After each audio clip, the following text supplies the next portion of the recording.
everybody, this is Leander speaking to you from GuitarPoint Vintage Guitars in Maintal, Germany. This is a Melody Maker. Which year? 1960. A 1960 Gibson Melody Maker, the single cutaway model. And until recently, I never really thought about them. But a friend of mine had one, and he sounded great on stage. And I found out that it's an affordable way to get a legit Les Paul neck from the 50s under your hands, because these are the exact necks, and this is the perfect Gibson neck. It's really, you put your hands on it and you feel at home. It's a very light guitar, but it's juicy, and it's a single coil pickup.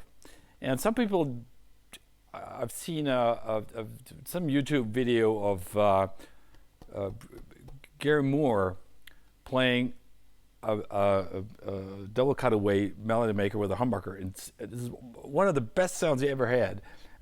But still, these guitars sound great with a single coil because they have a certain kind of twang, but since the beefy necks add such depth to the whole thing, it's a great sound. It's big, and since the guitars are light, this is a very good alternative to an SG. It has a different sound than an SG, but it's a little bit in the same feel, And if you have an old Marsh or whatever and play with a lot of pedals, and these guitars are really something to consider, because sometimes a normal Les Paul can get too big and too broad and too hard to really cut through in a band context.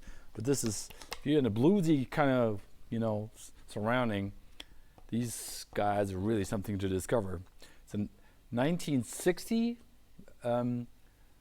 Gibson Melody Maker single cutaway, and this is Leander from GuitarPoint Vintage Guitars in Maintal, Germany, fighting his memory loss. Bye-bye.